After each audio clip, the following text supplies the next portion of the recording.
Hi guys, and welcome to History Boost. Today we'll be talking about how Malaysian elections work.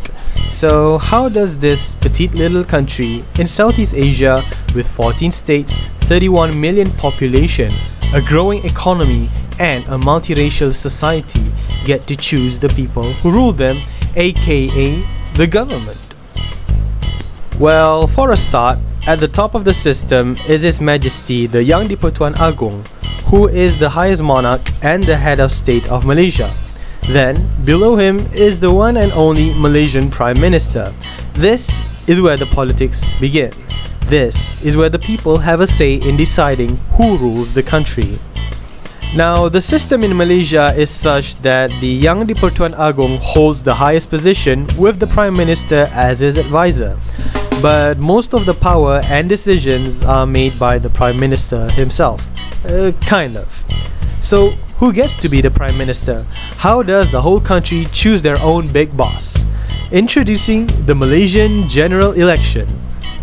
Now, the Constitution of Malaysia requires that a general election to be held for every 5 years, unless it is dissolved earlier by the Agong himself if he feels that the current government is unfit for office, or at the request of the Prime Minister himself. The Parliament of Malaysia has to be dissolved first before an election takes place. This election must be held within 60 days of the Parliament's dissolution.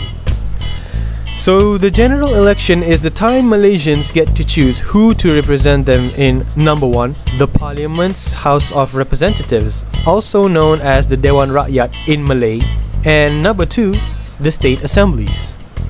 There are currently 222 voting areas at the federal level, also known as the constituencies, and each constituency elects the member for the Dewan Rakyat.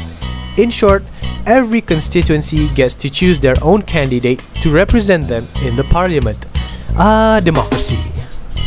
The election in Malaysia uses the first-past-the-post voting system, which simply means whoever gets the most votes wins. Simple, right? It is not compulsory for all Malaysians to vote, and the country has not yet implemented an automatic voter registration. And also, you can't vote until you're 21 years old, so sorry kids. The elections are conducted by the Election Commission of Malaysia, the EC, which is also under the control of the Prime Minister's department. Meh. At the end of the day, the party or coalition that gets to win more than half of the seats in the parliament, or specifically 112 seats or more, gets to be the federal government. And the leader of that coalition gets to be the Prime Minister. So far, the only coalition that has managed to become the government from the past 13 elections is the Barisan Nasional Coalition, or also known as the National Front in English. Of all the 6 Prime Ministers elected, all of them came from Barisan Nasional. The similar system is applied to all states in Malaysia during election. The party that gets the majority of seats in the state assembly would form the state's government, and its leader would be the Menteri Besar, or also known as the Chief Minister. And there you have it. That is how the Malaysian general election works, or how it is supposed to be. In conclusion, there is only one chance for every 5 years for Malaysians to choose who gets to be their government. Every vote matters, as that will decide everything for the country. Whether there'll be jobs or raging unemployment, whether the economy will thrive or plunder, whether there will be peace or turmoil for Malaysia.